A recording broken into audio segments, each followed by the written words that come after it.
नांदेड जिल्ह्यातील किनवट तालुका येथील प्राथमिक आरोग्य केंद्रामध्ये दोन्ही वैद्यकीय अधिकारी गैरहजर असल्यामुळे रात्री 1 वाजेच्या सुमारास खंडू दिगंबर भुरळे वय वर्ष 21 या तरुणाचा उपचाराअभावी मृत्यू झाला। तालुका आरोग्य अधिकारी आर्यन टोंपे यांना संतप्त जनतेने चोप दिला।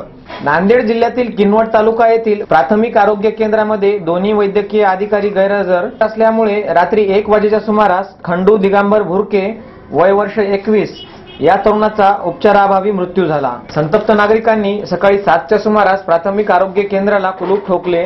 तालुका आरोग्य अधिकारी आर्यन टोंपे यांना संतप्त जनतेने चोप दिला। पोलीस उपस्थित असताना सुद्धा पोलिसांना न जुमानता जलधारा येथील नागरिकांनी शासकीय मालमत्तेचे नुकसान न करता वैद्यकीय अधिकाऱ्यांच्या गाडीची तोडफोड केली। या अगोदर याच दवाखान्यामध्ये उपचाराअभावी 2 महिन्यापूर्वी जयवाल चौफाडे राहणार सावरगाव तांडा, सुखदेव धोत्रे राहणार जलधारा या लोकांचा सुद्धा मृत्यू झाला।